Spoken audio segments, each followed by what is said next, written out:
Properly. Yes. Make up the face. Make your face look beautiful. You know, feel good about yourself. Many women that has gone through a double mastectomy doesn't feel good. They feel that they have loss. But what Demo Shell brings is fashion that will just lift up their spirit. It's part of the healing. It's part of the looking glamorous, and it's fashion that's on the runway. And that's absolutely amazing. Now, you also you show fashion, you have the fashion magazine, but you're also a designer in your own right. So talk a little bit about the designs. I know you just let them know that they are in the magazine, but you also design the clothes. Yes. I designed the clothes for women that has gone through a double mastectomy. So everything that they need to build the part of the breast is already built with inside. It's not a bra, it's a corset that you can put your prosthesis in to give you shape and give you a beautiful place. And it stays in place where it doesn't go out of place. And so the colors with it, the glamorous of it, the places that you could go with these dresses are cocktail dresses. They are just blowing you out this world. You feel like you are a queen when you put these dresses on. They are great. They are. They're absolutely fabulous. Now, if somebody wants to get in touch with you, they either want your designs, want to be in the magazine, you know, she's doing fashion shows, always interested in cover models and models, website, email, phone number? Yes, my website is demoshell.com, DMOCHELLE, and I'm on Facebook as Donna Michelle Franklin. And you can also go to Instagram, you can go to Twitter. All of it is Demoshell. You can even Google me and find me at demoshell.com. Thank you. All right, ladies and gentlemen, we're at the press event for Fashion Week Brooklyn. And I think we're at Straight Out of the Closet. Straight Out of the Closet is a wonderful thrift shop store. Don't touch that remote. Sophia Davis reporting for Fashion Avenue News. And we'll be right back in just a moment. Ladies and gentlemen, welcome back to Fashion Avenue News. We are here at Fashion Week Brooklyn, and I have an interesting gentleman here. He's going to tell you all about Out of the Closet. Talk a little bit, first of all, tell us your name, and talk a little bit about the event that's happening and how you're helping with this. Great. My name is Marco Benjamin, and I work with the AIDS Healthcare Foundation. Today we sponsored the Brooklyn Fashion Week 9th annual reception here at our Out of the Closet thrift store. AIDS Healthcare Foundation currently has over 500,000 people in HIV-specific care all over the world. We also provide pharmacy service and also HIV medical-specific services regardless of the ability to pay.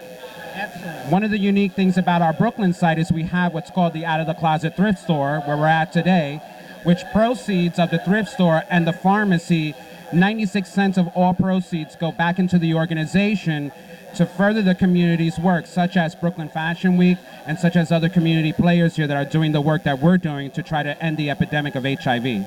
Well, I think that is amazing. And I love it, the fact that you guys are sponsoring Brooklyn Fashion Week, because the fashion industry is extremely interested in AIDS. We know that, you know, people are certainly living with, the AIDS virus, and they're doing quite a bit of new technologies. Before it was like a thing, oh my God, like a death sentence. It's not like that anymore. Talk a little bit about people getting help without the ability to pay, because sometimes people are deterred because they do not have the money. So, as you said, one of the great things is that we're trying to think outside the box at AIDS Healthcare Foundation. And how can we tap into the community? What speaks to the community? And as you said, great, fashion does speak to our community. Unfortunately, people of color are on the rise and have been on the rise for the new HIV infections. 1 in 4 new HIV infection is a young adult of color between the ages of 18 and 24. So with that being said, we have a lot of work to do here in Brooklyn. And being able to sponsor Brooklyn Fashion Week to make it a non-traditional event. Like the days of sitting around a table talking about HIV, it's not fun anymore. Nobody really wants to talk about it. But being able to invite the Fashion Week folks here and to be able to put a twist on it and also educate the community about HIV and AIDS, safer sexual health, it's an amazing experience for us and an opportunity to really get our name out there and work with our local partners that are here in Brooklyn. And one of the things about AIDS Healthcare Foundation, again, regardless of the ability to pay, we're here to provide free HIV testing in 13 states all over the country, not just in Brooklyn. And we treat you regardless of the ability to pay. Now, how do people get tested? Can they just walk in and say, listen, I want to be tested? Is there a website they should sign up? How does it work? Because sometimes that's another thing. People may not necessarily know where to go. I know there's the internet and people should know, but some people don't. So how can they do that? So one of the great things is we have what's called freehivtest.net. One more time, freehivtest.net. You put in your zip code and a local HIV testing site will pop up if you're in one of the states that we operate. You can walk into one of our out-of-the-closet thrift stores, and inside the thrift store, you can get a free HIV test or pick up your HIV medications without anybody knowing. So it really is great because you can come in, shop, look around, and it kind of removes the stigma of going into the AIDS building. You came in, you got a free test or got your medications or saw your doctor on the second floor. You come out, nobody knows what you were doing or where you were at. So there's a lot of free HIV testing services out there. We also do a lot of mobile testing unit. For folks that can't come into us, we go to them. We go to the underserviced communities. We have these great vans, and one of the great things is that we use a 1-minute HIV test. The days of waiting 30 days, 2 weeks, 15 minutes are long gone now. We're always looking for something quick, instant satisfaction. So what we utilize is a 1-minute HIV test that you get your results in 60 seconds. That's amazing. I think that's really good and it's amazing. I think it's fabulous that you guys came in and you sponsored this. And I think the way you're doing it, being in a thrift store, like you said, not so much going into the AIDS building, that's another great thing that's going to give people more, incentive to get out here and really find out what's going on with them. And I think that that's positive, it's wonderful, and it's very easy to do. Very easy to do. Now, may we have, once again, your name, the website, or additional information so people can either get in touch, know where to go, all of that stuff. So my name again is Marco Benjamin. I'm with the AIDS Healthcare Foundation. We provide free HIV testing here at our 475 Atlantic Avenue location. You can check us out on our website, aidshealth.org, or find our local testing center at freehivtest.net. Most importantly, love yourself, love your partners, and love condoms. All right, ladies and gentlemen. Ladies and gentlemen, welcome back to Fashion Avenue News. We're here at Fashion Week Brooklyn, and all of the celebrities and designers are in the house. I have run into another fabulous designer, Lionel, and tell us one about your collection. Tell us the name of it and a little bit about the inspiration for it. All right, hello, my name is Lionel. I'm one of the designers behind Mario and Lee. My new collection I'm coming out with is the Black Label Collection, which is socially driven. It's meant to enlighten and awaken people's minds, because a lot of issues that are going on in society right now, a lot of people aren't coherent to it. They don't know that it's really going on. So being able to speak the language of fashion and embodying what's going on in society through fashion, it's a language that everybody speaks.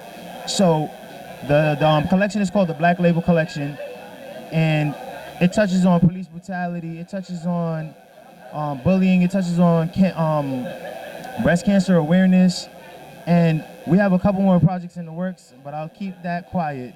All right. Well, that's fabulous, because you know what? It is a collection that has a message. It's not like this young man is out here just making clothes in the sense of, okay, I'm going to design to make money. He is making clothes because he has a message. He's going to talk about bullying in his clothes. He's going to talk about police brutality. And all of these things really are extremely relevant today, especially for young people.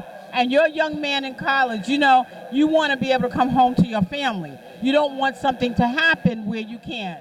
Now, talk a little bit about working together as a family business. This designing and modeling is like a family business. You guys have really been at it, doing wonderful things for many years. Yeah, so about it being a family business, what we do is, because we're all different ages, so we all go through different struggles, even though we're all people of color. So I'll speak to my younger sister, and she'll tell me a problem she faces in school. I'll speak to my younger brother who's 10, who plays football. I'll speak to him about things that he sees and things that go on.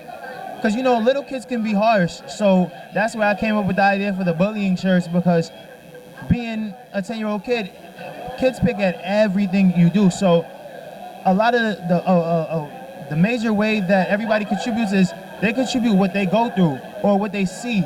So that's how that enlightens me, and that wakes me up about other issues that I may not face on a daily basis. You know, just being a African American male, I face police brutality. I face, you know, the prejudice, being stopped, and things of that nature. So me experiencing that, I can speak on that all day. But in terms of other things that I don't experience, having siblings who are different ages and different genders, now we get the opportunity to share an experience with each other and then share it with everyone when we contribute it through fashion. Well, I think that's important because fashion is a universal language, and it doesn't matter how old you are, it doesn't matter how young you are. You can relate to fashion. Everyone can relate. You see little kids in baby carriages with matching outfits, so everyone can relate to fashion. Now, you're always doing shows and stuff like that, fashion shows, and I know that you do have your sisters and them and brothers as models. But if someone wants to model for your collection because they just absolutely love it, is there a way they can get in contact with you at website, email, or phone number? Yes, right now you can get in contact with us at marioandlee.com, MarioAndlee @gmail.com. That's our email. We have Instagram, which is Mario_N_Lee. We have a Facebook page, Mario and Lee. And other than that, if you see me in the street or anything like that, you can approach me. I don't bite. I like to work with people who look like everyday people. I want people who wear my clothes to be able to relate to anybody walking down the street. So it makes you feel like you can wear my clothing. So that is it. All right, ladies and gentlemen. Well, we're having an absolutely amazing time. We're at Fashion Week Brooklyn. Don't touch that remote. I am with Lionel of Mario and Lee, and we'll be right back in just a moment. Ladies and gentlemen, welcome back to Fashion Avenue News. We are here at Fashion Week Brooklyn press event, and I have the celebrities and models in the house. One celebrity, Japan here, he does quite a bit of things. He trains models, he has a modeling agency, he has worked with models, he does just about everything. Japan, talk a little bit about what you do in the fashion business. Hi, I'm Japan. What I do is I train models, I teach them runway, I manage models. I'm very selective of who I pick when I want to manage because this is a big world. So so I manage them and I teach them everything they need to know. We travel everywhere and do work, and I love my job. That is amazing. Now, do you have some clients in the show in Fashion Week Brooklyn? I do. I have 2 male models, Xavier Polk and John Amadis, and they'll be in Kit Wu's show on Friday. Oh, that sounds amazing. Now, what is the criteria for you when you're looking for a model or when you decide to pick a model? Because I'm sure lots of models come to you. But what is the criteria you're looking for? My criteria is, first of all, to make sure that they are focused and they are serious about wanting to be a model. You have to have a look. I see a lot of models here in New York. They model, but it's not like a model look. So it's a certain look that I look for. I look for their drive, their determination. When they attend the class, I look for them to be serious about it. So they just have to show me that they're serious about what they want to do. Okay, that's good. Now, is there a certain height, or do you take plus-size models? Because you're saying a look, but sometime in print, they'll take a shorter model, like you know how Kate Moss was? Right. No, I don't look at it like, when I say a look, I mean someone that can get on the runway and when you sell clothes to me, you're supposed to have that look. So I have plus-size models, I have short models, because everybody's not a runway model. Some people are just print. So when I go to someone, if they're too short, I'll tell them, you probably won't get runway jobs, but you'll probably get print jobs. Well, that's good because a lot of times we see the legging models on the runway and feel that that is our only opportunity, and really it is not. So they can be print, they can do other things, and they can certainly do covers because no one can tell how tall you are on a cover. Right. So it's all up to you just being determined to be a model. Big, short, small, it doesn't matter. As long as you want it and I feel that you want it and you really be working hard towards it, I'm going to go do everything I have to do to make sure that that person gets what they need. All right, well, this sounds amazing, and we cannot wait to see his clients on the runway. Now, if there are people out there and they feel they have the look, how can they contact you? Social media, phone number, email? Yes, you can email me at strideandstrut@gmail.com. I like that stride and strut. That is amazing. Well, ladies and gentlemen, we are here at Fashion Week Brooklyn Press Event. I'm Sophia Davis. I'm here with Japan, multi-talented. Don't touch that remote. We'll be right back in just a moment. Ladies and gentlemen, welcome back to Fashion Avenue News. We're at Fashion Week Brooklyn Press Event, and it is amazing. All of the celebrities and designers are in the house. I have a wonderful designer here. She's going to tell us her name, and she's also going to tell us something about a competition. Tell us your name first. Yes, I'm Joyce Peñas Pilarski. I'm from the Philippines, and I just won the Los Angeles Fashion Week Design Competition last October 17 in LA. And I'm so proud, all my work have been paid off, really. And I'm so happy to be here. Already a winner to present my collection as well for the Brooklyn Fashion Week. And this is my 5th year. Wow, doing Brooklyn Fashion Week. This is amazing. So this is exciting. Talk about the inspiration, one, for Brooklyn Fashion Week, what you're going to show, the inspiration of what you're going to show. Well, I was inspired for a very important moment in a person's life. And I entitled it Moments. Oh, so you will be seeing what it is. I won't tell you what it is, but it is very, very important for everybody's life in this one moment in time. It sounds amazing. Now, you won the competition. Talk about the strategy for that. What was the plan? How did you go about winning? Like, did you sit down and say, okay, this is what I'm going to show? Or what was the inspiration for that to come out with whatever the garment was? Well, my inspiration is our heritage. I wanted to show the world the beauty of the fabrics of the Philippines. I used piña material, pineapple material and other materials like silk, cocoon. And I want to show the world how beautiful this material, natural materials are, and how beautiful it is for the skin, and what you can do with all of these materials. And I'm very happy that I am able to showcase such a collection for this competition, because there is the heritage and there is the modernity that I want to show the world. Well, you did a great job because you won. So you did a great job. Now, was it stiff competition? Was the competition stiff? Did you look around and say, oh boy, I got to really work here? Yes, because they gave me an invitation maybe around February, and then they said I'm just one of the contestants, and they will inform me if I made it to the 12 finalists. And I was praying, oh, I hope I made it to the 12 finalists, And in June, they informed me, okay, congratulations, you are one of the 12 finalists. Wow. I said, yes. And then I had to think, okay, what will I show the world, because it's around the world. So I was thinking, okay, let me introduce our heritage to the people who doesn't even know where the Philippines is, or who we are, because so many countries in the whole world, of course, but I'm happy that I'm making something beautiful to introduce our country to the world. Well, I think that is amazing, and congratulations on your winning. Can't wait to see you on the runway at Fashion Week Brooklyn. This is going to be great.